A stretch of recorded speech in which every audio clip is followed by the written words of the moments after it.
মেয়ে সন্তানদের নিয়ে চিন্তাভাবনার অন্ত নেই বাবা মায়ের। কিশোর বয়সে একটি ছেলে সন্তানকে যতটা স্বাধীনতা দেওয়া হয়, মেয়ে সন্তানদের ঠিক ততটা দেওয়া হয় না। কারণ মেয়ে সন্তানের একটি ভুল তার জীবন দুর্বিষহ হয়ে উঠতে পারে।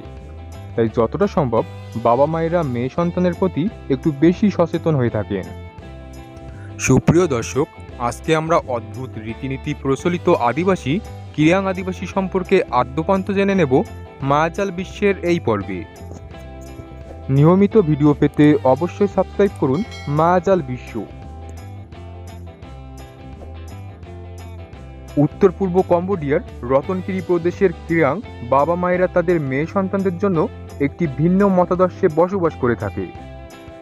যখন তাদের মেয়ের বয়স 15 পূর্ণ হয়, তখন তারা তাদের কিশোরী মেয়েদের জন্য বাড়ির অনতি দূরে নির্জনে একটি কুঁড়েঘর তৈরি করে দেন, যেখানে তাদের মেয়েরা নিজ নিজ ভবিষ্যৎ স্বামী নির্বাচন করে নিতে পারবে। এই অঞ্চলের মেয়েরা সাধারণত দিনের বেলায় কোনো ছেলের মুখোমুখি হয় না।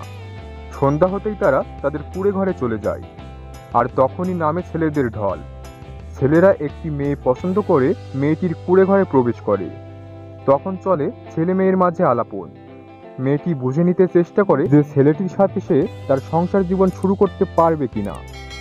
এই অঞ্চলের মেয়েরা নম্র, ভদ্র আর পরিশ্রমী ছেলেদেরকেই বেশি পছন্দ করে।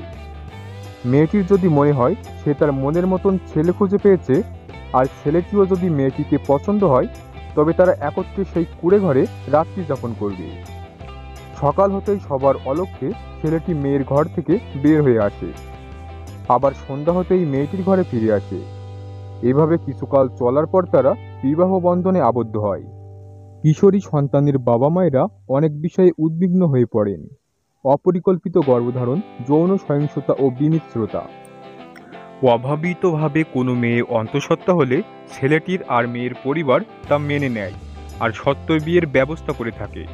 কিন্তু সমস্যা বাধে তখন, যখন মেয়েটি মনে করে যে ছেলেটি তার স্বামী হওয়ার যোগ্য নয়। স্বাভাবিকভাবে মেয়েটি পরবর্তীতে যে ছেলেকে ভালোবাসবে, বিয়ে করবে, মেয়েটির অনাগত বা আগত সন্তানদের দায়িত্ব সে ছেলেকেই নিতে হবে। ভাগ্যক্রমে কিরাং সমাজের গুরুজনেরা ছেলে সন্তানদের বিপরীত লিঙ্গের প্রতি সম্মান দেখানো শিখিয়ে থাকেন।